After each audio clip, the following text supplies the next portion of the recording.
Hello and welcome everyone, সবাইকে welcome জানাচ্ছি আমাদের আজকের ক্লাসে। আচ্ছা, তো হোপফুলি সবাই ভালো আছো। তো আজকে আমাদের পদার্থের গাঠনিক ধর্মের ক্লাস। তো আমরা এর আগের দিন তোমরা কৈশিকতা পড়েছিলাম। সো আজকে হচ্ছে গিয়ে তার পরবর্তী ক্লাস। সো আজকে আমরা পদার্থের গাঠনিক ধর্মের বাকি যে অংশটা আছে, যেটা হচ্ছে ভিসকোসিটি বা সান্দ্রতা, এই অংশটা পড়বো। ঠিক আছে, তো আজকের অংশটা পড়ার পরে আমাদের বইয়ে যা যা কিছু আছে, একাডেমিক্যালি যা যা পড়তে হতো সব শেষ হয়ে যাবে। অ্যাকচুয়ালি আমরা খুব ডিটেলসে এই চ্যাপ্টারটি পড়েছি। তো তারপরেও আমরা আর একটা এক্সট্রা ক্লাসে আরও অ্যাডভান্স কিছু অঙ্ক করবো, কজ এইখান থেকে আহ, পরীক্ষাতে অঙ্ক একদম মাস্ট, এবং বুয়েট পরীক্ষাতেও এখান থেকে অঙ্ক আসবেই। ঠিক আছে, স্ট্রাকচারাল প্রপার্টি বা ম্যাটার, এটা হচ্ছে সিভিল ইঞ্জিনিয়ারিংয়ের একটা চ্যাপ্টার, এবং এখান থেকে প্রত্যেকবার প্রত্যেকবার চ্যাপ্টার ইম্পর্টেন্ট যতটাই হোক না কেন, প্রত্যেকবার অ্যাডমিশন টেস্টে একটি অঙ্ক আসে, অ্যাডভান্স অঙ্ক এখান থেকে থাকে। সেই জন্য এটার উপরে আমরা একটা অ্যাডভান্স ক্লাসও নিব। তো আজকের ক্লাসে আমাদের হচ্ছে গিয়া বইয়ের যা যা কিছু আছে সব কিছু শেষ হয়ে যাবে। আমরা গত ক্লাসে কৈশিকতা পড়ছি, আজকের ক্লাসে সান্দ্রতা পড়ব, এবং সান্দ্রতা দিয়ে আরেকটা টপিক আছে যেটা হচ্ছে প্রান্তবেগ বা টার্মিনাল ভ্যালোসিটি, আমরা সেটাও আজকে ক্লাসে পড়ব। আচ্ছা, ওয়ালাইকুম আসসালাম তাসিন। আচ্ছা, আলিফ, আমির ভাই, চ্যাপ্টার ওয়াইজ এক্সাম নেবেন না? হ্যাঁ, অবশ্যই তোমাদের এক্সাম নিব। তো সেটা তোমাদেরকে বলেছি যে আপডেট হলেই তোমাদেরকে জানাবো। এই পর্যায়ে আপাতত তোমরা কোনো দুশ্চিন্তাগ্রস্ত হয়েও না, মেজরিটি হচ্ছে পরীক্ষা, কলেজের পরীক্ষা টরীক্ষা দিচ্ছ। আমাদের এই চ্যাপ্টার শেষ হলে, তোমরা চিন্তা করে দেখো, এই চ্যাপ্টার শেষ হলে কিন্তু আমাদের 8 এবং 9 পদার্থের গাঠনিক ধর্ম এবং তরঙ্গ। আচ্ছা, নেটে কি প্রবলেম?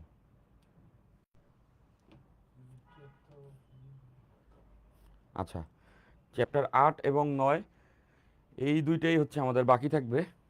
সো এই দুইটা পড়া হয়ে গেলে আমাদের মোটামুটি একবার ফার্স্ট পেপারে সব কিছু পড়া শেষ। যদিও ভেক্টর আর ডিনামিক্স হচ্ছে আমরা আর্কাইভ দেখছি, তো তারপরেও হচ্ছে গিয়ে আমরা ওই দুটো পড়বো, বাট আমাদের কিন্তু হাতের নাগালে চলে আসবে যদি এটা শেষ হয়ে যায়। ঠিক আছে, আচ্ছা। সো যেহেতু আমরা এতটা সময় যাবত চ্যাপ্টারগুলো পড়েছি, সো পরীক্ষা যদি আমরা শেষ করে তারপরে প্রত্যেকটা চ্যাপ্টারে নিই, তাহলে কিন্তু তোমাদের একটা রিভিশন হয়ে যাবে। ঠিক আছে, তো আছে না যে অনেকেই মাঝে যুক্ত হইছো, পরে যুক্ত হইছো, হতে পারে 2-3টা চ্যাপ্টার পড়ানোর পরে যুক্ত হয়েছে, এই সংখ্যাটা অনেক আছে। তো আমরা যদি ফার্স্ট পেপারের ক্ষেত্রে ডুয়ার্ডে 3 পয়েন্ট আনার জন্য এটা বলতেছি, 3.2-এ তো আমাদের এক চ্যাপ্টার হয়েছে, আরেক চ্যাপ্টার চলতেছে, ওখানে আমাদের চ্যাপ্টার ওয়াইজ এক্সামই যাবে। বাট এটা শেষ করার পরে যদি তোমাদেরকে প্রত্যেক চ্যাপ্টারের উপরে সময় দিয়ে তারপরে পরীক্ষা দিই, তাহলে কিন্তু সবাই রিভিশন দিয়ে আসলে পরীক্ষা দিতে পারবা। সো আপাতত যে মুহূর্তে যেটা ভালো সেই মুহূর্তে আমরা সেটা করব। দেখো, ইন্টারমিডিয়েট লাইফের পড়ালেখার ব্যাপারটা পুরোটা একটা হ্যাকের মতো। হ্যাক মানে তো বুঝো, হ্যাক মানে আমরা সবাই জানি যে হ্যাক করে কম্পিউটার, তাই না? হ্যাক মানে আমরা মনে করি কি, যে কারো একটা কি বলে আইডি হচ্ছে গিয়া আইডি পাসওয়ার্ড নিয়ে নেওয়া। তো হ্যাক শব্দটার মানেটা হচ্ছে গিয়া, তুমি জানো না অ্যাবসোলিউটলি একটা কাজ কিভাবে করতে হবে, খুব অল্প টাইমের মধ্যে একটা গ্রুপ অফ পিপলকে যদি একটা কাজ দেওয়া হয়, তারা যেমনে সামনে পারে এটাকে যখন ম্যানেজ করে নেয়, এটাকে বলা হয় হেক। হেক দেওয়া, বুঝছো? সো ইন্টারমিডিয়েট লাইফের পড়ার ব্যাপারটা একটা হেক। সো এখানে তুমি কখনোই সমান্তরাল রাস্তায় যাইতে পারবা না, কখনো উঁচু কখনো নিচু। তো যখন যেটা করার তখন সেটা করতে হবে। তো আমরা কিন্তু খুব সুন্দর মতো এই যে ডু অর ডাই কোর্সটা যে লঞ্চ হয়, আমরা খুব সুন্দর মতো জিনিসটাকে ট্যাকেল দিছি, তাই না? যে অনেক পরে লঞ্চ করেও আমরা দেখো যে কতখানি আগায় গেছি, বা আমরা হচ্ছে গিয়া সবার থেকে আগায় গুছায় পড়ে রাখছি। সো দ্যাট ওয়াজ আ হেইক। তোমরা সাপোর্ট করছো এবং আমিও সেটা করতে পারছি। ইনশাল্লাহ আমরা সামনের যে দিনগুলো আছে, কয়দিন হয়েছে ক্লাস হয়েছে, তোমাদের কোর্সে আরও অনেক কিছুই হবে। যা যা কিছু বলেছি প্রত্যেকটা কিছু তো তোমাদেরকে প্রোভাইড করবোই, বরঞ্চ এর থেকে বেশি কিছু প্রোভাইড করবো। মনোরুল আলম ভাইয়া, আমার আপনার এইচএসসি 25-এর ইঞ্জিনিয়ারিং ব্যাচে ভর্তি হব। আচ্ছা, তোমরা 26-এর, এরা যদি তোমরা ভর্তি হও সেক্ষেত্রে হতে পারো, তাহলে তোমরা একটু বেশি অ্যাডভান্স হয়ে থাকবা। বাট তোমাদের জন্য কিন্তু আলাদা করেও কোর্স আসবে আর কি, হ্যাঁ। সো চাইলে এটা যার যার পলিসি, চাইলে অনেক অ্যাডভান্স হয়ে যেতে পারবা। এবং এই সব জায়গাতেই কিন্তু যারা ভালো রেজাল্ট করে, বুয়েটে যা টপ পজিশন করে বা অ্যাডমিশনে ভালো রেজাল্ট করে, তারা এই সুযোগগুলোকে আসলে কাজে লাগে, আগের থেকে শিখে রাখলে সময় বেশি পায়, এটাই। আবু সাইদ বলছো, ভাইয়া আপনার লেকচারগুলো করে সিকিউ কিভাবে সলভ করব ভাইয়া, অ্যাডভাইস দেন please. Okay Abu Sayeed, advice দেওয়ার জন্য বহু টাইম পড়ে আছে, চ্যাপ্টার সব শেষ করার পরে আমি তোমাদের অনেক অ্যাডভাইস দিব, ইভেনচুয়ালি আমি তোমাদের অনেক টাইপের অঙ্ক করা দিব। আচ্ছা, তাসিন ভাইয়া, চ্যাপ্টার 9 শুরু করতে এস্টিমেট কতদিন লাগতে পারে?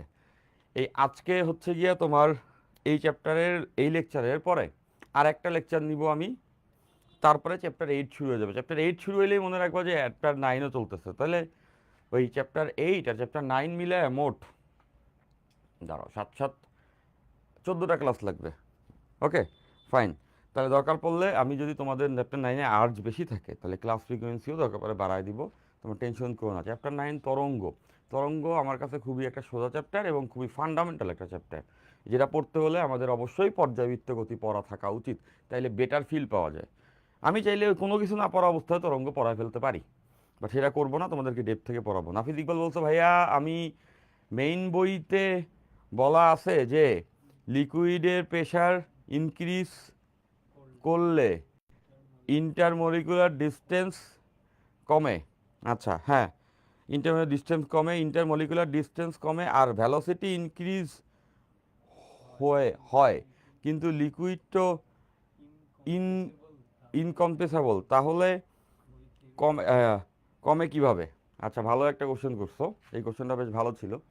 সো এটার ব্যাখ্যা আমরা একটা গ্রাফ শিখবো, টুকটাক একটা অংশ বাকি আছে। আমরা যখন স্ট্রাকচারাল প্রপার্টিজ অফ ম্যাটার শুরু করছি তখন আমরা শুরুই করি হচ্ছে গিয়ে তোমার কি বলে স্ট্রেস স্ট্রেইন এখান থেকে, তাই না? এর আগে একটা ব্যাপার আছে, কিছু আলোচনা আছে ইন্টারমলিকুলার ডিস্টেন্সের, এরকম একটা ব্যাপার আছে, সেটা নিয়ে আমরা আলোচনা করিনি। লাস্ট ক্লাসের লাস্টের অংশে আমি এই জিনিসটা নিয়ে আলোচনা করে দিব।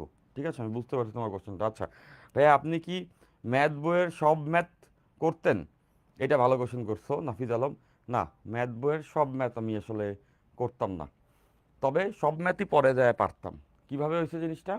প্রথমে যখন আমি ম্যাথ বই শেষ করি তখন বোর্ডে আসা সকল অঙ্ক করে শেষ করি। একবার শেষ হয়ে যাওয়ার পরে সেকেন্ড টাইম যখন আবার করতে নেই, যখন আমার আয়ত্তে চলে আসে বোর্ডে আসা সকল অঙ্ক, তারপরে আমি আস্তে আস্তে করে বোর্ডের বাইরের অঙ্কগুলোকেও নিজের ক্যাপাবিলিটির মধ্যে আনি। তো এটা একবারে করতে গেলে আসলে দেখা যেত আমি একটা চ্যাপ্টারে স্টাক হয়ে যেতাম, তো সেটা আমি করি নাই। আবার একটা ব্যাপার আছে, কিছু কিছু টপিক আছে যেখানে আমি সবগুলোই করছি, বোর্ড পরোয়া করি নাই। যেমন জিওমেট্রি, জ্যামিতি।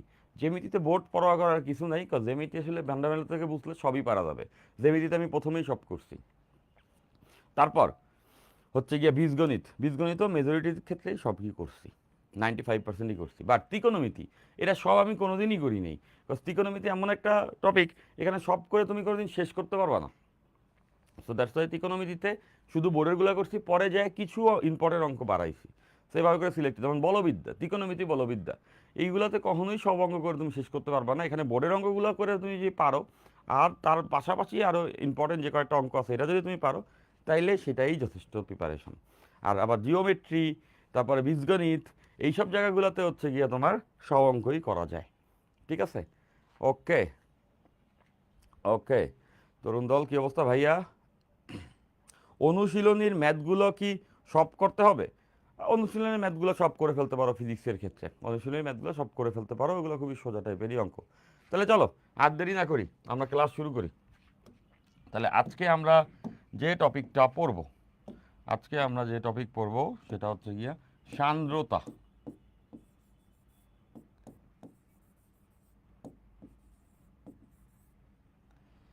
দেন সান্দ্রতার সঙ্গে আমরা আর যে অংশ পড়ব সেটা হচ্ছে স্টোকসের সূত্র,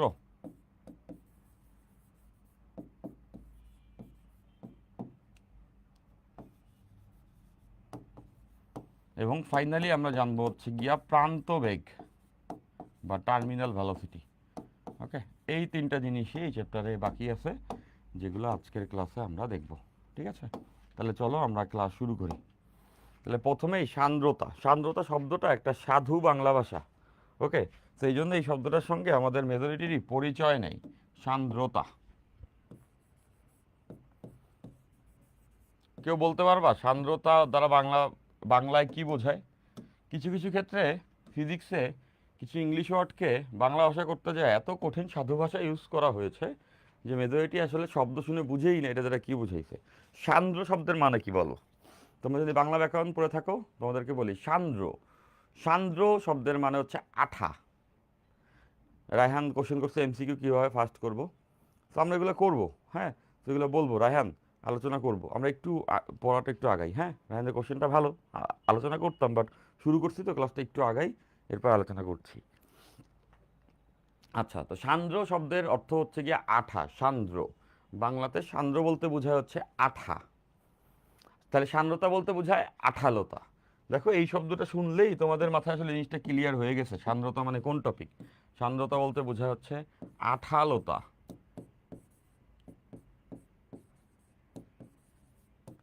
তার মানে বুঝছো, একটা তরল কতখানি আঠালো সেটাকে বলা হচ্ছে সান্দ্রতা।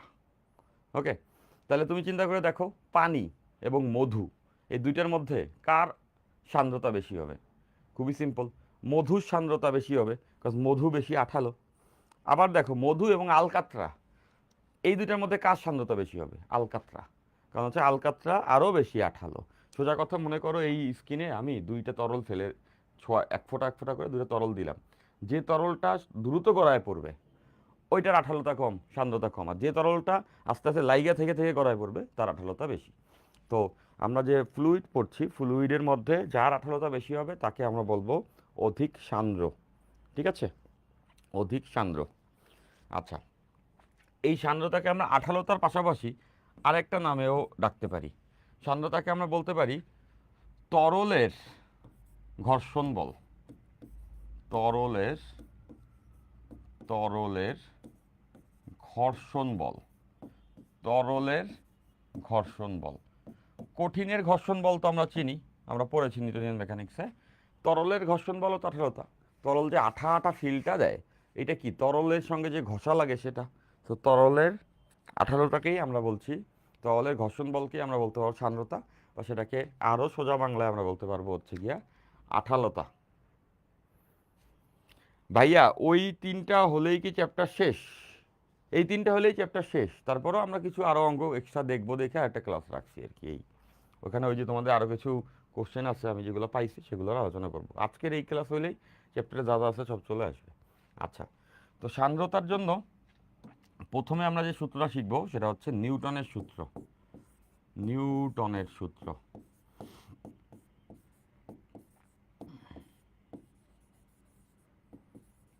সো বিজ্ঞানী নিউটন হচ্ছে গিয়া সান্দ্রতার সূত্র দিচ্ছে, সান্দ্রতাকে প্রথমে ব্যাখ্যা করছে। এখন সান্দ্রতা মানে আমরা বুঝে গেছি তরলের ঘর্ষণ বল। মানে একটা তরল তলের উপরে আরেকটা তরল তল যখন চলতে যায় তখন দুইটা তরলের মধ্যে যে ঘষা লাগে সেটাকেও আমরা বলতে পারি সান্দ্রতা। সো ব্যাপারটা আমরা এভাবে চিন্তা করতে পারি, লেটস সে এইটা একটা তল, তরল তল। হ্যাঁ, এখন এই তলের উপর দিয়ে আরেকটা তল চলছে, এই তলের উপর দিয়ে আরেকটা তল মনে করো চলতেছে।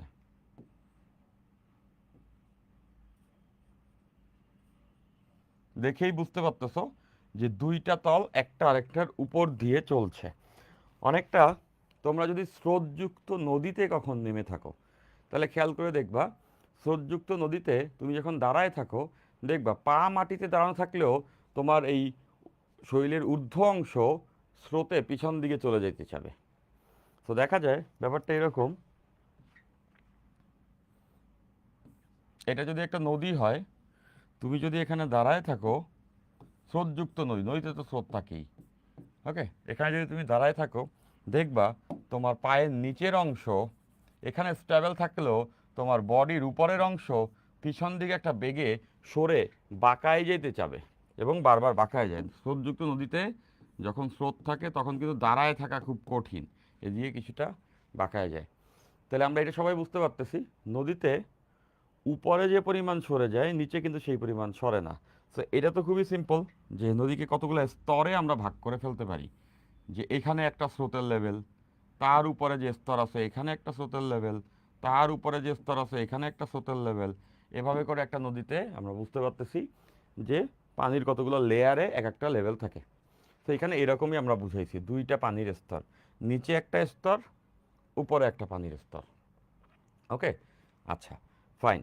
এখন এই যে নিচের যে স্তর আছে এই স্তরের বেগ মনে করো ভি।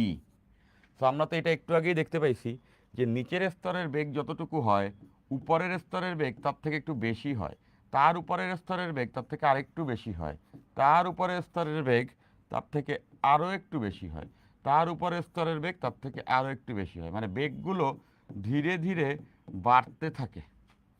স্তর বাই স্তর উপরে যত উঠতে থাকি তত বেগ বাড়তে থাকে।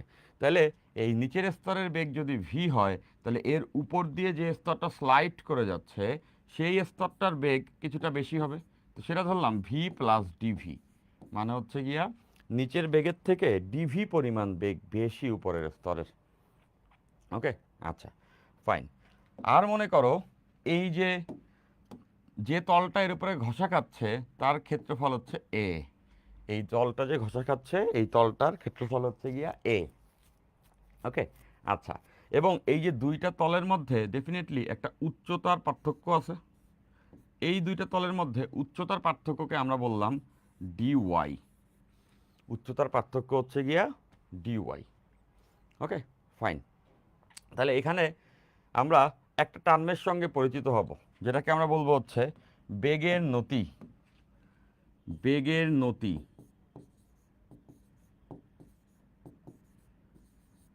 ইংলিশে বলে ট্যানজেন্ট অফ ভ্যালোসিটি বা বেগের ঢাল। নতি, নতি বাংলা শব্দ আরেকটা আছে যেটা হচ্ছে ঢাল, যেটার সঙ্গে আমরা বেশি পরিচিত, বেগের ঢাল।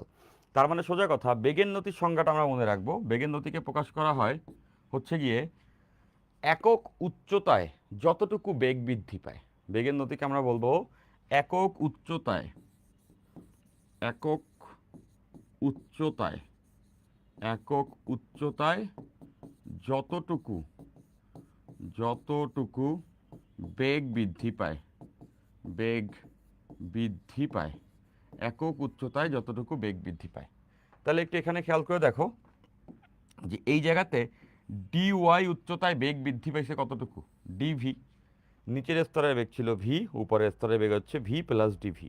তার মানে ডিওয়াই উচ্চতা বৃদ্ধিতে বেগ বৃদ্ধি পাইছে ডিভি, আর এখানে উচ্চতা কতটুকু, ডিওয়াই। তাহলে একক উচ্চতায় কতটুকু বেগ বৃদ্ধি পাইছে, ডিভি ডিওয়াই। ডিভি ডিওয়াই, তার মানে একক উচ্চতায় যতটুকু বেগ বৃদ্ধি পাইছে সেটাকে আমরা বলবো হচ্ছে গিয়া বেগের নতি বা বেগের ঢাল। ওকে, তাহলে আমরা তো এটা বুঝতেছি, যত উপরে যাই বেগ তত বাড়ে, যত উপরে যাই বেগ তত বাড়ে। ঠিক আছে, তার মানে আমরা এটা বুঝতে পারবো যে বেগের নতি দ্বারা সিগনিফিকেন্সটা কি। বেগের নতির সিগনিফিকেন্স হচ্ছে এইটা যে উচ্চতার সাথে কি হারে বেগ পরিবর্তন হয়। ওকে, আচ্ছা। তাহলে এই পর্যায়ে আসো, আমরা নিউটনের সূত্রটা জানবো। এখন এই দুইটা বল, এই দুইটা তল একটা আরেকটার উপরে যখন গতিশীল হয় তখন এই উপরের তল নিচের তলের সঙ্গে ঘষা খায়। ঘষা খায় মানে তার গতির বিপরীত দিকে সে একটা বল উপলব্ধি করে, যেটাকে আমরা বলবো সান্দ্র বল, তরলের ঘষা বল। আমরা একটু আগে শিখছি তরলের ঘর্ষণ বলকে আমরা বলছি সান্দ্র বল।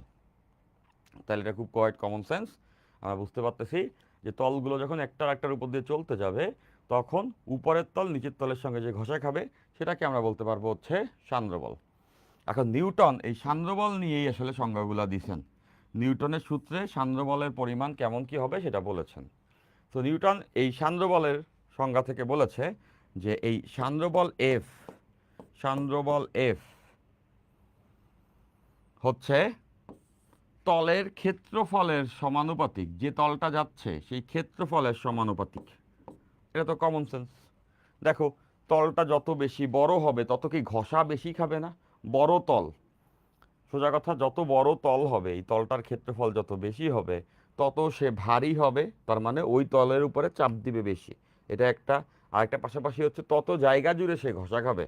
তাহলে নিউটন এটাই বলছে যে এই সান্দ্র বল ওই উপরের স্তরের তলের ক্ষেত্রফলের সমানুপাতিক, যত বড় ক্ষেত্রফল তত সান্দ্র বল বেশি।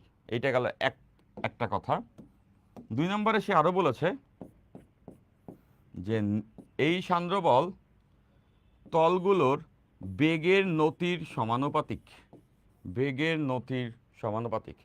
তো বুঝতে পারতেছো বেগের নতি যত বেশি, খেয়াল করে দেখো এখানে আমরা বেগের নতিটা দেখছি, বেগের নতি যত বেশি এটা দ্বারা কি বোঝায় যে অল্প বেগের নতি বেশি মানে কি উচ্চতা হালকা বাড়ছে বাট বেগ বেশি বাড়ছে, বা এভাবে বলা যেতে পারে 1 মিটার উচ্চতা বৃদ্ধিতে যতটুকু বেগ বাড়ছে। এখন বেগের নতি যদি বেশি হয় এই কথার মানে হচ্ছে 1 মিটার উচ্চতা বৃদ্ধিতে বেগ একটু বেশি বাড়ছে। ওকে, তো তোমরা এটা নিশ্চয়ই বুঝতে পারো ঘষা কখন বেশি খায়, যখন কোনো কিছুর উপর দিয়ে কোনো কিছু চলতে যায় তখনই তো একটা একটার সঙ্গে ঘষা লাগে, তাই না? স্থির থাকলে তো ঘষা কম লাগে, তরল যখন স্থির থাকে ঘষা তো লাগে না, যখন জোরে চলতে যায় তখনই তো ঘষাটা লাগে, তাই না? বুঝতে পারতেছে সবাই? তার মানে ব্যাপারটা এরকম যে বেগের নতি যত বেশি তত একটা তলের উপরে আর একটা তল বেশি বেগে চলতে যাচ্ছে, তার মানে সোজা কথা সে ঘষাটা বেশি খাবে তরলের। ওকে, সো এইটাও নিউটন বলছে যে যত বেশি বেগের নতি থাকে তলদ্বয়ের মাঝে তত বেশি সান্দ্র বল এদের মাঝে কাজ করবে। ঠিক আছে, তাহলে এই দুইটা সূত্রকে যদি আমরা কম্বাইন করি, এই দুইটা সূত্রকে যদি আমরা কম্বাইন করি তাহলে কিন্তু আমরা এই সূত্রটা পেয়ে যাচ্ছি। দেখো আমরা দুটো সূত্র পেয়েছি, একটা হচ্ছে এফ প্রপোর্শনাল এ, আরেকটা হচ্ছে এফ প্রপোর্শনাল ডিভি ডিওয়াই। এই দুটাকে যদি আমরা কম্বাইন করি তাহলে আমরা লিখতে পারবো এফ প্রপোর্শনাল এ ডিভি ডি ওয়াই। ওকে, সমানুপাতিকের সূত্র থেকে। তাহলে এটাই নিউটনের সূত্র। এখন এইটাকে যদি আমরা একটা সমীকরণ বানাইতে চাই তাহলে একটা ধ্রুবক দরকার আছে। একটা সমীকরণ বানাইতে চাইলে একটা ধ্রুবক দরকার আছে। ওই ধ্রুবকটাকে আমরা বলছি হচ্ছে গিয়া eta, F equals to eta A DV D Y. এই ধ্রুবকটাকে, সমানুপাতিক ধ্রুবককে আমরা বলতেছি হচ্ছে গিয়া ইটা। এবং ইটার পরিচয়টা একটু জেনে রাখবো। ইটাকে বলা হয় সান্দ্রতাঙ্ক, কোএফিসিয়েন্ট অফ ভিসকোসিটি বা সান্দ্রতাঙ্ক, সান্দ্রতাঙ্ক, সান্দ্রতাঙ্ক। ওকে, তো সান্দ্রতাঙ্ক হচ্ছে গিয়া ওই আঠালোতা সহগ, মানে আমরা ঘর্ষণের ক্ষেত্রে দেখছিলাম না ওই যে ঘর্ষ গুণাঙ্ক, এইটার ক্ষেত্রে হচ্ছে সান্দ্রতাঙ্ক। একটা তরলের সান্দ্রতাঙ্ক যত বেশি সেই তরলটা তত বেশি আঠালো। একটা তরলের সান্দ্রতাঙ্ক ইটা যত বেশি তরল তত আঠালো, তরল তত আঠালো। ওই যে বুঝতেছো, পানির সান্দ্রতাঙ্ক থেকে মধুর সান্দ্রতাঙ্ক বেশি হবে। ঠিক আছে, তো এইটা ডিপেন্ড করা হচ্ছে তরলটার প্রপার্টির উপরে, তরলের উপাদানটা কি, কোন তরল তার উপরে ডিপেন্ড করছে। ঠিক আছে, ফাইন। তাহলে আমরা প্রথম সান্দ্রতাঙ্কের সূত্রটা জানলাম। এইটা হচ্ছে দুইটা তল, দুইটা তরল তল একটার একটার উপরে গতিশীল হতে চাইলে তাদের মাঝে সান্দ্রবল। মনে রাখবা এই সান্দ্রবলের কাদের মাঝে, দুইটা তল একটা আর একটার উপর দিয়ে গতিশীল হতে চাইলে তাদের মাঝে সান্দ্রবল। এইটা লেটস সে এইটা একটা তল, এই তলের উপরে এই যে আরেকটা তল গতিশীল হতে চাইছে।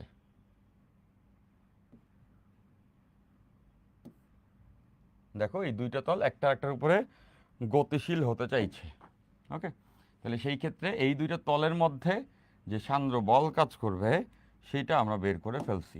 এই দুইটা তলের মধ্যে যে ঘর্ষণ বলটা কাজ করবে সেই বলটা হবে ইটা A DV D Y.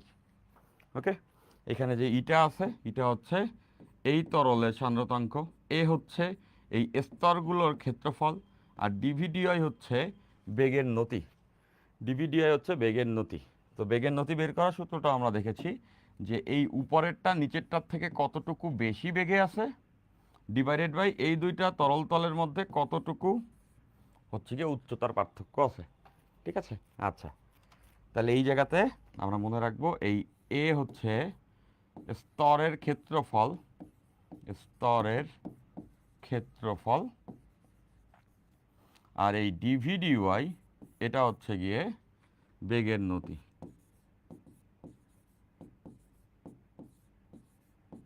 Okay, fine. So এইখান থেকে আমরা সান্দ্রতাঙ্কের এককটা বের করে নিয়ে আসতে পারি। দেখো এই সূত্র থেকে আমরা এটা লিখতে পারবো সান্দ্রতাঙ্ক eta equals to F by A DV dy.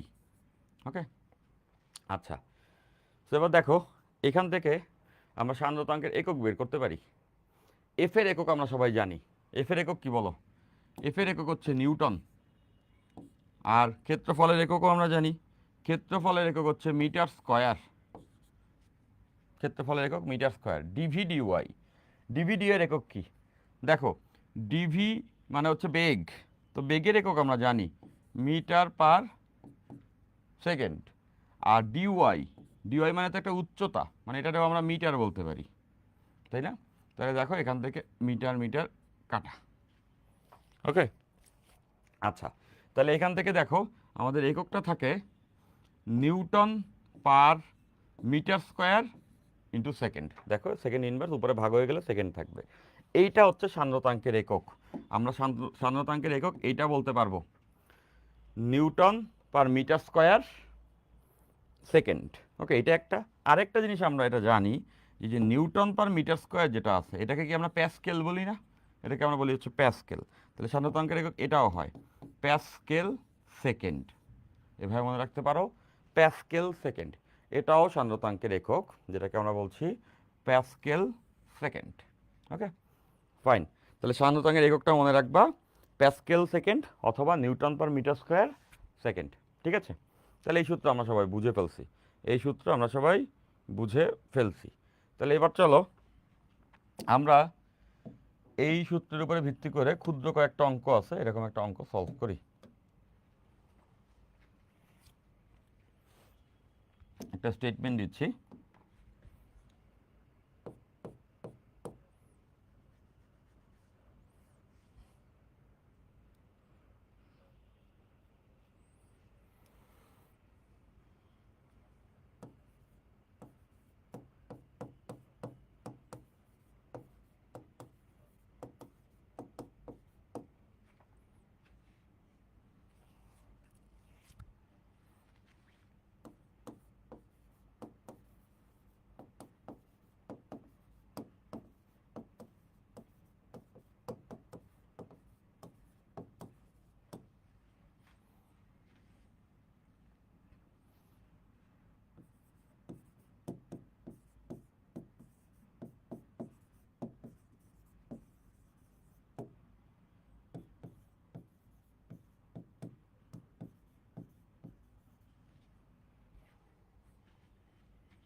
আচ্ছা, তো স্টেটমেন্টটা সবাই দেখতে পাচ্ছ, সুন্দর একটা অঙ্ক। ঠিক আছে, আচ্ছা ভাইয়া, আপনার ক্লাসগুলো এফবিতে আমার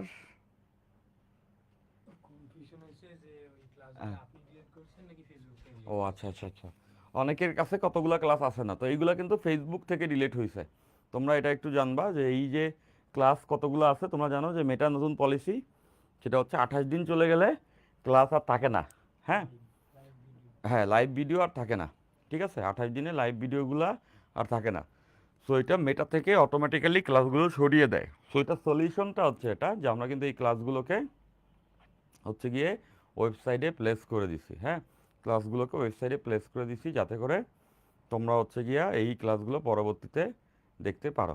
ঠিক আছে, বুঝতে পারছো নিশ্চয়ই সবাই? আচ্ছা, ফাইন। আচ্ছা, মেবি মনে হয় ভাইয়া ডিলিট করে দিচ্ছে। না না না না, আমি ডিলিট করে দিইনি, আমি ডেফিনেটলি কোনো ক্লাস ডিলিট করে দিইনি তোমাদের। তো তোমাদের ক্লাস কেন ডিলিট করে দিব? ক্লাসগুলো ওখানে নাই, বাট ওয়েবসাইটে আছে। মেটা থেকে এটা ডিলিট করে দিছে এবং এটা মেটার নতুন পলিসি। তো আমরা আগে থেকেই আসলে সেটাকে বলে রাখছিলাম তোমাদেরকে, তোমাদের মনে আছে নিশ্চয়ই, কোনো একটা ক্লাসে আমি বলছিলাম, এবং সেইটা হচ্ছে আমাদের ওয়েবসাইটে প্লেস করা আছে। ওকে, আচ্ছা, তো আসো আমরা এই অঙ্কটা সলভ করি। তো একটা প্রবাহমান জলাশয়ের গভীরতা বলা আছে 5 মিটার, এর উপরিপৃষ্ঠ 10 মিটার বেগে গতিশীল হলে, এর উপরের পৃষ্ঠ 10 মিটার বেগে গতিশীল হলে জলাশয়ের উপরিপৃষ্ঠ সান্দ্রতাজনিত মোট কত চাপ সৃষ্টি করবে? তো দেখো ব্যাপারটা এখানে চাপ বের করতে হবে। তো দুইটা তল আছে, নিচের তলটা হচ্ছে এটা, আমাদের এখানে বলা আছে এটা নিচের তল, আর এইটা হচ্ছে উপরিপৃষ্ঠ, এটা উপরের তল। এখন কিন্তু বলে দিছে দুইটা তলের মধ্যে হচ্ছে উচ্চতার পার্থক্য। এই যে দুইটা তল, এই দুইটা তলের মাঝে উচ্চতার পার্থক্য, যেটাকে আমরা বলি হচ্ছে ডি ওয়াই, সেটাই কিন্তু এটার গভীরতা, যেটা 5 মিটার। এই ডি ওয়াই হচ্ছে 5 মিটার। এটা তো আমরা সবাই বুঝতে পারতেছি যে নিচেরটার কোনো বেগ নাই, নিচে জলাশয়ের একদম নিচের তলে কোনো স্রোত থাকে না, স্রোত থাকে কিন্তু আস্তে আস্তে উপরে উঠলে স্রোত বাড়ে। তাহলে এইখানে বেগ হচ্ছে গিয়া 0, আর এই উপরের যে তল আছে এইটার যে বেগ সেটা বলে দিছে 10 মিটার পার সেকেন্ড, উপরিপৃষ্ঠের বেগ। তাহলে বুঝতেছো এইখানে একটা বেগের পরিবর্তন আছে, যেটা হচ্ছে ডিভি মাইনাস, যেটা হচ্ছে V2 মাইনাস V1, যেটা হচ্ছে 10 হবে। দেখতেছো 10 মাইনাস 0 মানে 10। ওকে, ফাইন। ধরে নিলাম আমরা এই স্তরের ক্ষেত্রফল A। Okay, fine. তাহলে আমরা এই দুইটা তলের মধ্যে যে সান্দ্র বল কাজ করবে, দুইটা তলের মধ্যে উল্টো দিকে যে সান্দ্র বল কাজ করবে, সেই সূত্রটা নিউটনের সূত্র থেকে জানি। F equals to eta A DV dy. এবার খেয়াল করে দেখো, এই যে এ আছে, এ কে আমরা এই সাইডে যদি ভাগ করে আনি, F by A equals to eta dv dy. তাহলে এই যে এফ বাই এ আছে, এটাকে আমরা কি বলতে পারবো? চাপ। এবং এটা হচ্ছে সান্দ্রতাজনিত চাপ, সান্দ্রতাজনিত চাপ। যেহেতু এই বলটা সান্দ্র বল, তাহলে এটাকে আমরা বলতে পারবো সান্দ্রতাজনিত চাপ বা পি। এটাই আমাদের বের করতে বলছে। তাহলে পি ইকুয়ালস টু আমরা দেখতেছি P equals to eta dy, eta dv dy. তো ইটার ভ্যালু অঙ্কে বলা আছে 3 × 10⁻⁻⁴ ডিভি ডিওয়াই। ডিভির ভ্যালু আমরা দেখছি আসছে 10, ডিওয়াই এর ভ্যালু আসছে হচ্ছে গিয়া 5। তাহলে এখান থেকে কাটাকাটি করলে 2, তাহলে বুঝতেছো সান্দ্রতাজনিত চাপ হবে হচ্ছে গিয়া 6 × 10⁻⁻⁴ প্যাসকেল। ওকে, তাহলে হোপফুলি সবাই আমরা এইটা বুঝে ফেলছি। আনসার। ওকে, সোজা অঙ্ক। এখান থেকে এই সূত্র, এটা একটা সূত্র, আমি অনেক ডিটেলসে বললাম আর কি। হ্যাঁ, এই সূত্র থেকে সর্বোচ্চ এই টাইপের অঙ্কই আসতে পারে এখান থেকে, এর থেকে ডিফিকাল্ট কোনো অঙ্ক আসবে না। এই যে মনোয়ার আলম অলরেডি আনসার দিছ। ওকে, সো ডেফিনেটলি সবাই আমরা এটা বুঝতে পারছি। ঠিক আছে, তাহলে আমরা প্রথমে যে নিউটনের সূত্রটা দেখলাম, এই নিউটনের সূত্রটাতে আমরা এটা দেখলাম যে একটা তরল তল আরেকটা তরল তলের উপর থেকে গড়াইতে গেলে কত সান্দ্র বল পাবে, বা সোজা কথা যে তরল যখন একটা একটা একটা তরল আরেকটা তরলের উপর থেকে গড়াইতে যায়, তখন তাদের মধ্যে কতটুকু সান্দ্র বল বা ঘষা বল কাজ করবে, সেটা আমরা শিখছি হচ্ছে নিউটনের এই সান্দ্রতার সূত্র দিয়ে। এখন তোমাদের মনে এরকম কোশ্চেন আসতে পারে যে একটা তরলের ভিতরে যখন একটা কঠিন বস্তু, তখনও তো তরলের আঠালোতা তাকে আটকায় ধরবে, সেই ক্ষেত্রে সান্দ্র বল কত হবে?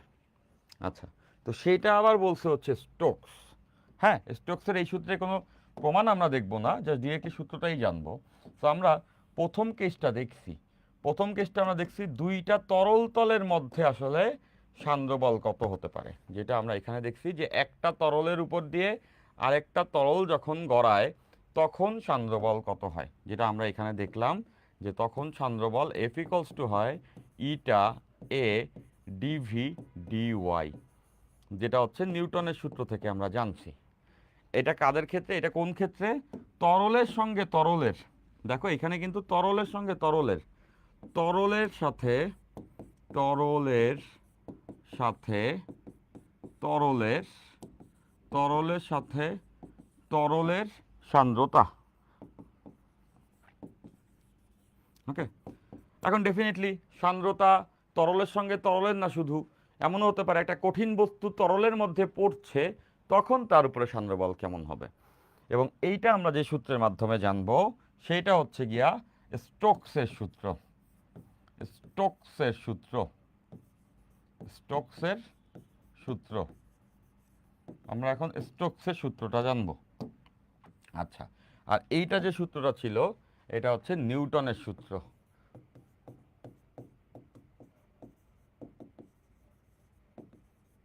আচ্ছা, ফাইন। তো এখন এই কেসটাতে মনে করো যে এইখানে একটা তরল আছে, এই তরলের মধ্যে আমি একটা গোলক ছেড়ে দিলাম। কি ছাড়ছি? গোলক।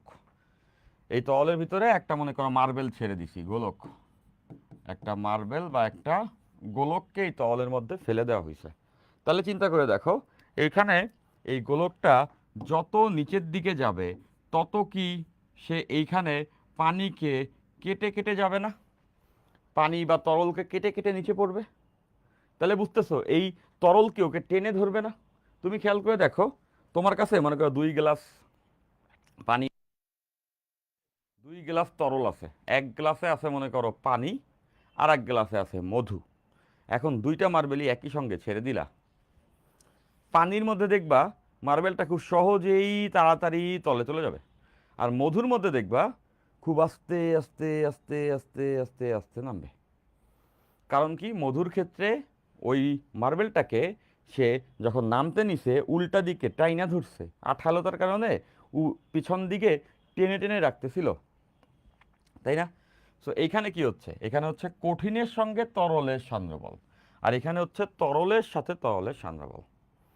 এখন এটা মনে রাখবা যে তরলের মধ্যে আমি যে বস্তুটাকে ছেড়ে দিচ্ছি সেই বস্তুটার শেপের উপরেও ডিপেন্ড করে এই ক্ষেত্রে এর উপরে সান্দ্র বল কত হবে। এটা যখন নিচে নামতে যাবে এর পিছন দিকে একটা সান্দ্র বল কাজ করবে। গোলক হলে একরকম হবে, একটা যদি বাক্স ফেলতাম ঘনবস্তু বা একটা কিউব তাহলে অন্যরকম হইতো।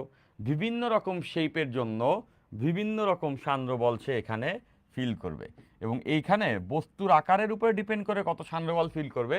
সেখানেই কাজ করে হচ্ছে ফ্লুইড ডিনামিক্স। এইখানেই ফিজিক্সের একটা বড় ব্রাঞ্চ ওপেন হয় যেটাকে বলা হয় ফ্লুইড ডিনামিক্স।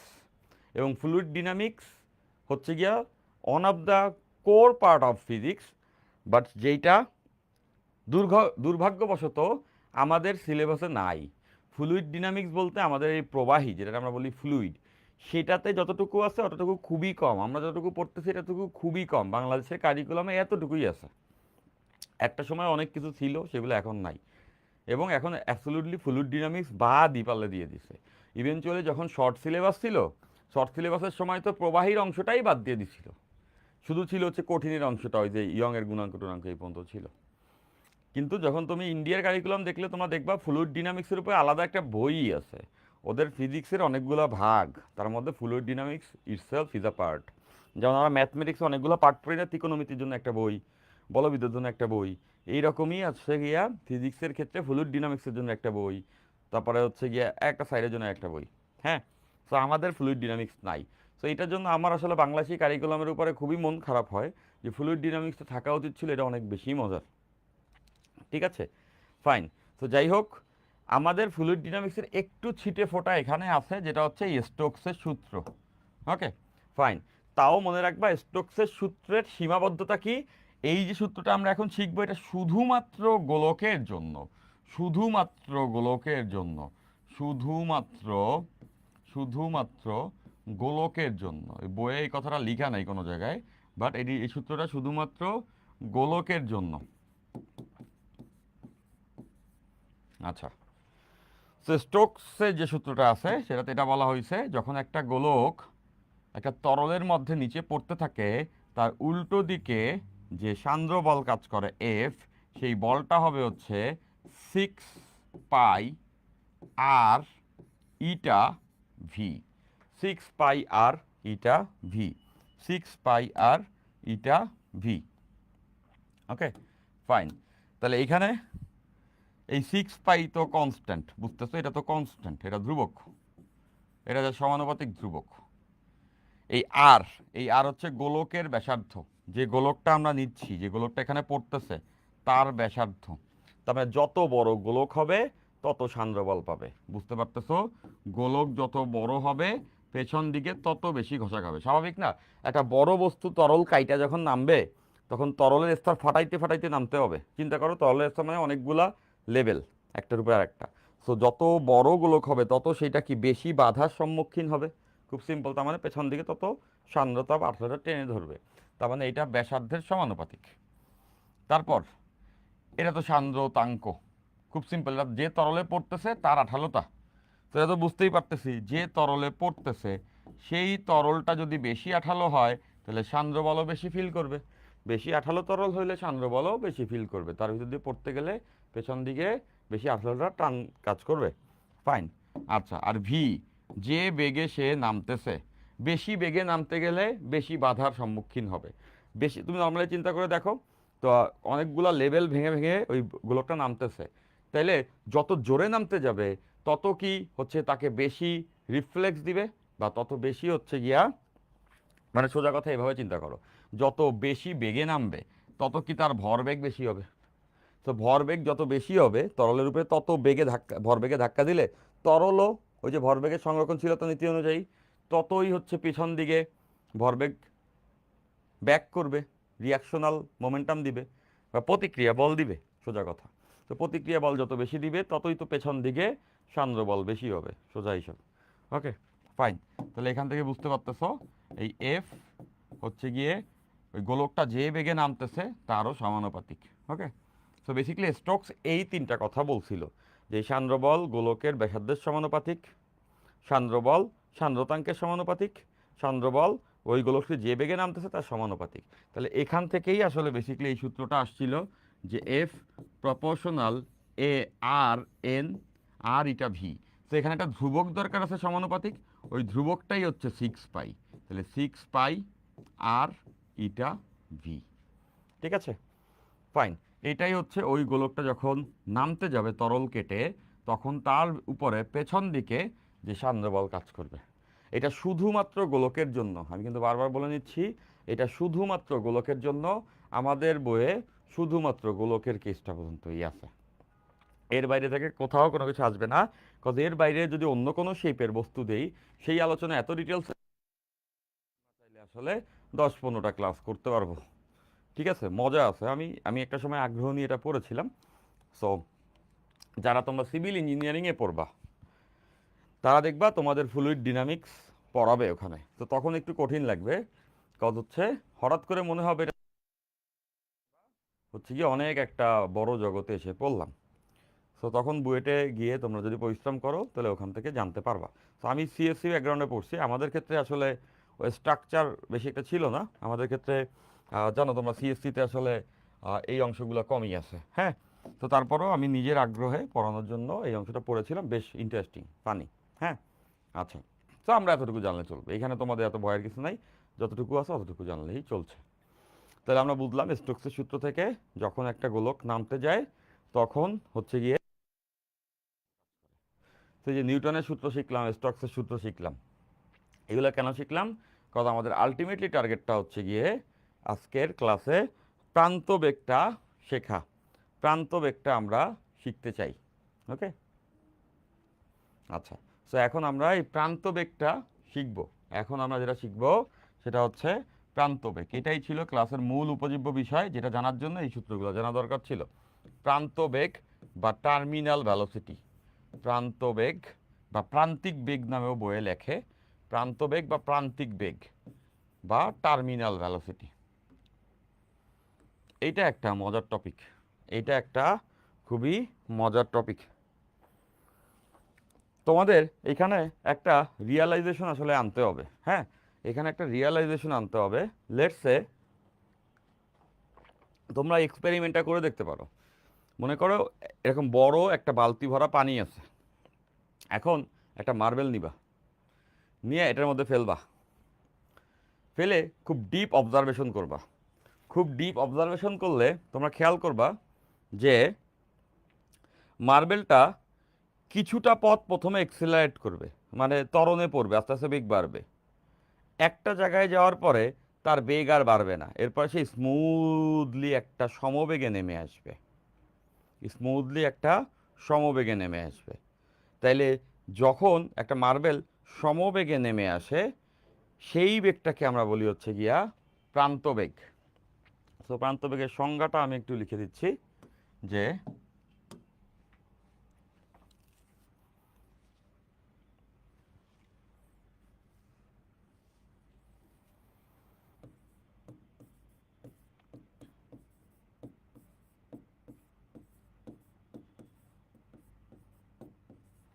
তরলের অভ্যন্তরে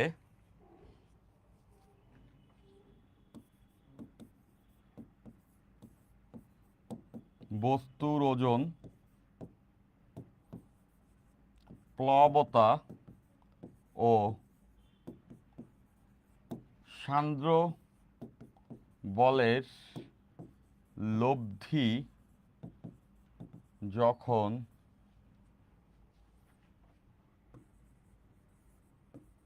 শূন্য হয় তখন বস্তু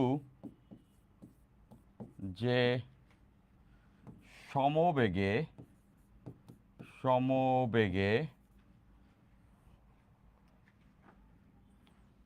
পড়তে থাকে তাকেই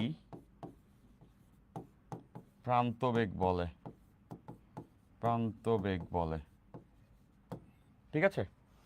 সো যখন, এটা খুব ইম্পর্টেন্ট, এটা একটু বোঝা খুব দরকার আমাদের, হ্যাঁ। আচ্ছা, সো একটা বস্তু যখন তরলের অভ্যন্তরে পড়তে থাকে তখন বস্তুর উপরে তিনটা বল কাজ করে।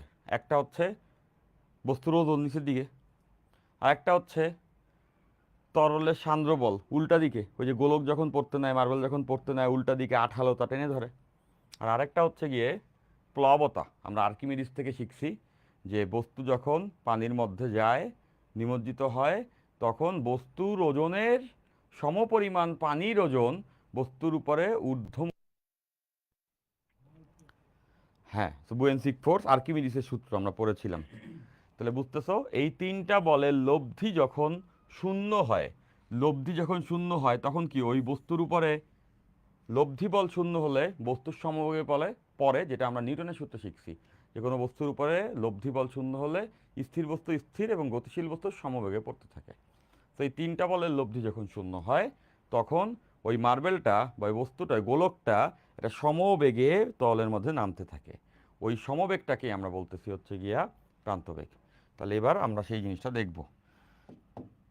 দেখো,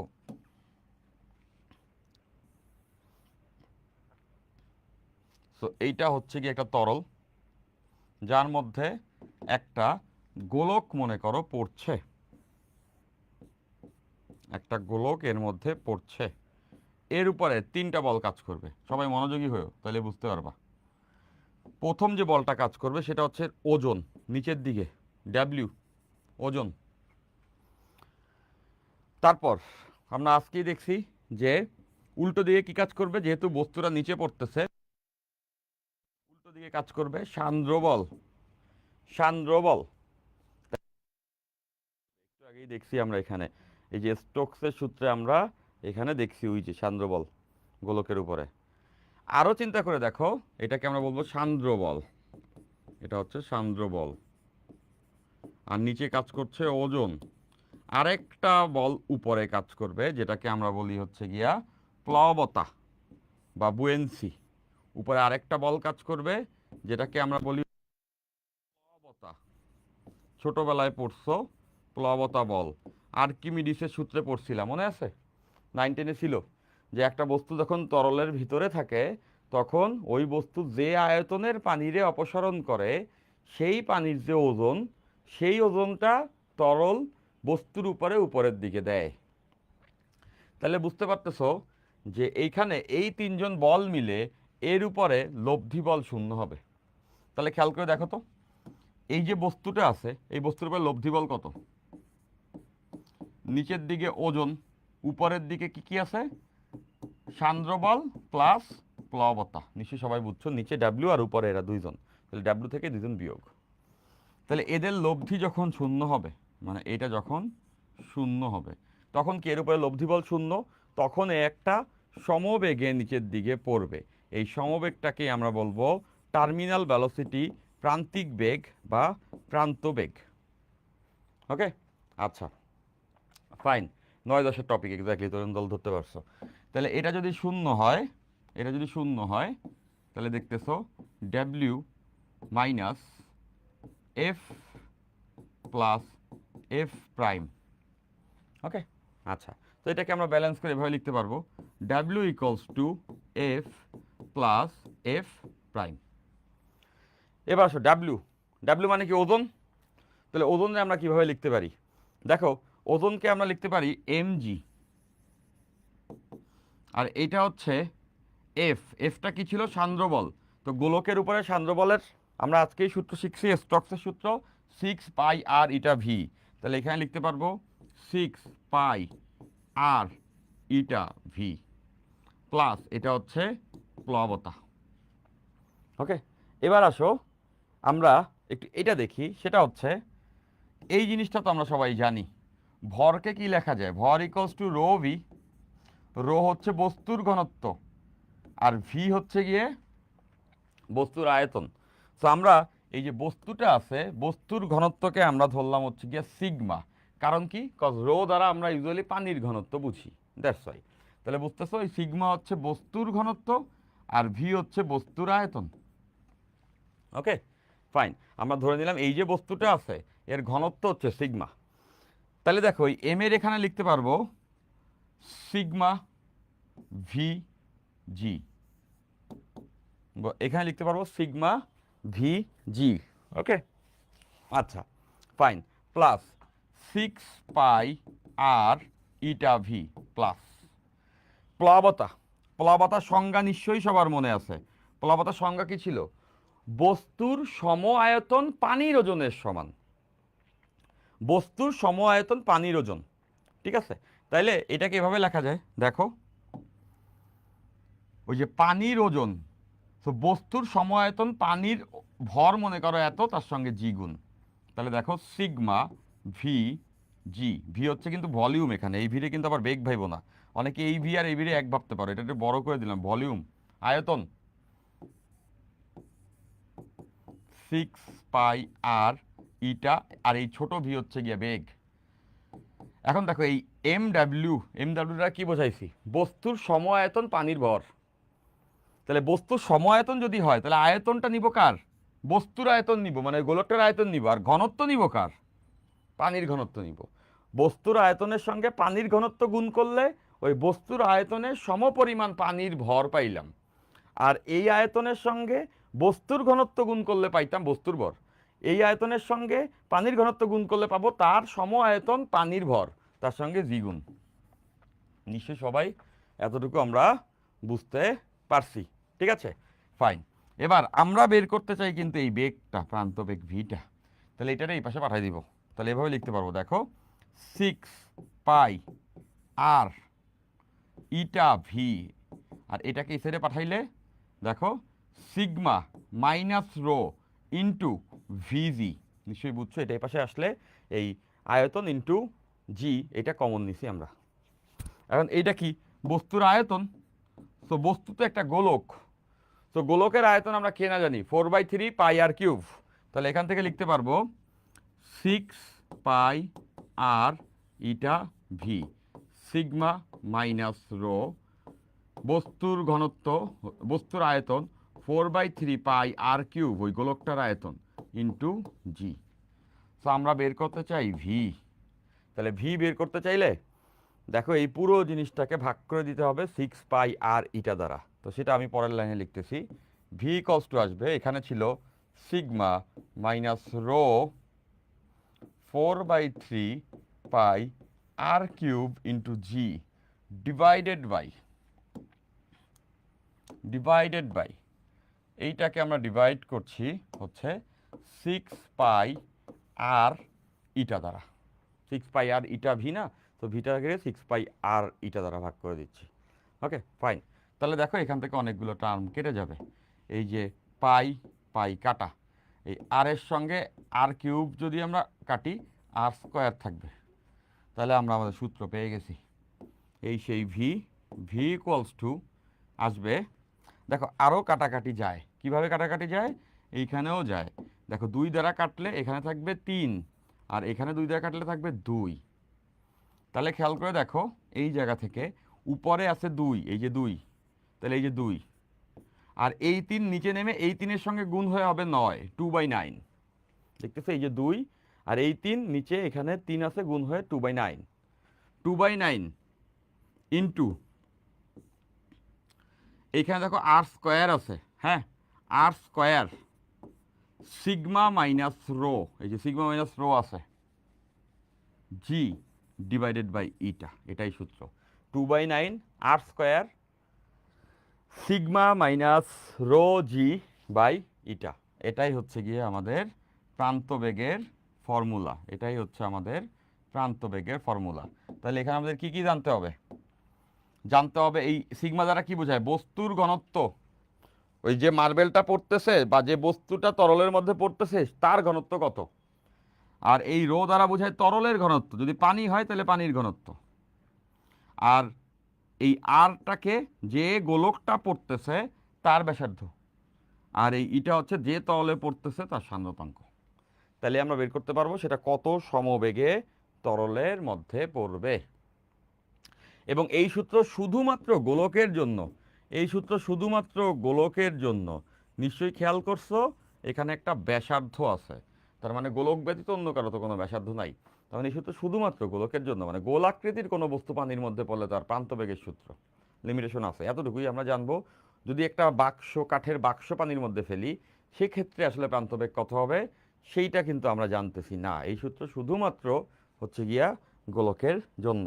তাহলে আমরা প্রান্তবেগের সূত্রটা শিখে ফেলছি। তো থিওরিতে যা যা কিছু শিখতে হইতো সব কিছু এই চ্যাপ্টারে আমরা শিখে ফেললাম। ওকে, বাট এর উপরে আমি অনেক অ্যাডভান্স অঙ্ক করাবো, যেটা আমি বলছি আর একটা এক্সট্রা ক্লাস নিব। তো আজকের লাস্ট অঙ্ক এটা দেখো, আজকের লাস্ট অঙ্ক হচ্ছে কি এটা বলে দেওয়া হয়েছে 1.5 into 10⁻³ kg per metre cube ঘনত্বের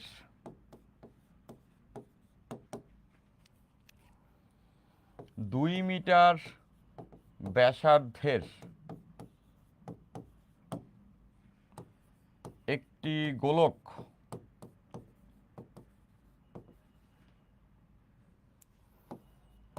পানিতে পড়ছে।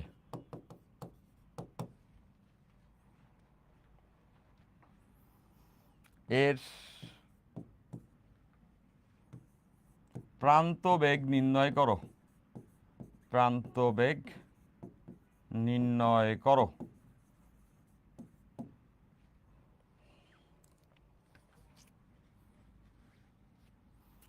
প্রান্তবেগ প্রাপ্ত হবার পরে, প্রাপ্ত হবার পরে 15 মিটার দূরত্ব অতিক্রম করতে কত সময় লাগবে? অতিক্রম করতে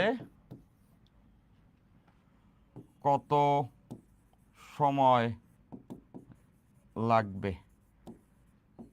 প্রান্তবেগের উপর চমৎকার একটা অঙ্ক একবার বুয়েট পরীক্ষাতে আসছে, 2015 সালে আসছে, 14-15 সালে চমৎকার একটা অঙ্ক আসছে, জোস একটা অঙ্ক আসছে। আমার দেখা বুয়েটে আসা one of the best math আসছে, যেটা আমরা নেক্সট ক্লাসে করব। ওই অঙ্কটা খুবই চমৎকার। মেজরিটি ওই অঙ্কটা না সলিউশনই পারে না, প্রশ্ন ব্যাংক দেখা সলিউশন বুঝেও না, এটাই হয় বাস্তবতা, যেটা আমরা একদম ডিটেলসেই বুঝবো নেক্সট ক্লাসে, মানে আমাদের পরবর্তী ক্লাস রবিবার। ওকে আচ্ছা ফাইন। এখানে আর একটা ইনফরমেশন দেওয়া আছে, সান্দ্রতাঙ্ক 3 × 10⁻⁻4 প্যাসকেল সেকেন্ড। প্রথমে প্রান্তবেগ বের করতে হবে। তো প্রান্তবেগ V equals to 2/9 R square sigma minus rho G divided by এইটা। এই যে এখানে আমরা শিখছি ফর্মুলা। তাহলে আমরা ডেটা বসাই দিব 2/9 আর এর ভ্যালু অঙ্কে বলা আছে 2 মিটার, তাহলে 2 এর স্কোয়ার ইন্টু সিগমার ভ্যালু বলা আছে বস্তুর ঘনত্ব 1.5 ইন্টু 10⁻³ মাইনাস রো তরলের ঘনত্ব, তরলটা কি পানি, পানির ঘনত্ব কত 10⁻³ 1000 ইন্টু জি এর ভ্যালু 9.8 ডিভাইডেড বাই ইটা, এখানে ইটার ভ্যালু বলছে 3 10⁻⁻⁴ এত মিটার পার সেকেন্ড। আনসার নিশ্চয়ই বুঝছো, প্রান্ত বেগ পেয়ে গেছি, এত সমবেগ প্রাপ্ত হবে পড়তে যায় একটা সময়। এরপরে বলছে প্রান্তবেগ প্রাপ্ত হবার পর 15 মিটার দূরত্ব অতিক্রম করতে কত সময় লাগবে। তো প্রান্তবেগ প্রাপ্ত হওয়া মানে কি, প্রান্তবেগটা সমবেগ, ওই বেগটা প্রাপ্ত হয়েছে মানে এখন সমবেগে পড়তেছে, তাহলে সেক্ষেত্রে আমাদের এই সূত্র সবার জানা আছে এস ইকলস টু ভিটি, তাহলে t equals to s by v, কত মিটার পড়বে 15 মিটার, আর ভি হচ্ছে এখানে যে আনসারটা পাইছি ওটা বসাবো, তাহলে আমরা পেয়ে যাব কত সেকেন্ড লাগবে এর পরবর্তী 15 মিটার পড়তে। ঠিক আছে, ফাইন।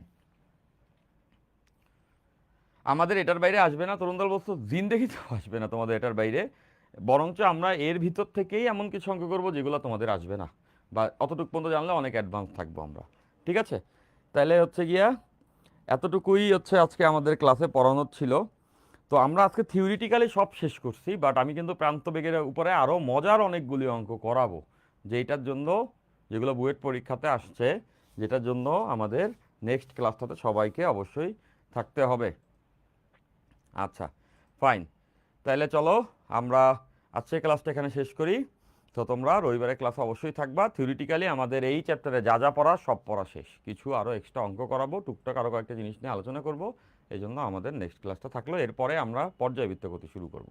ঠিক আছে, আল্লাহ হাফেজ, bye, take care, love you, by.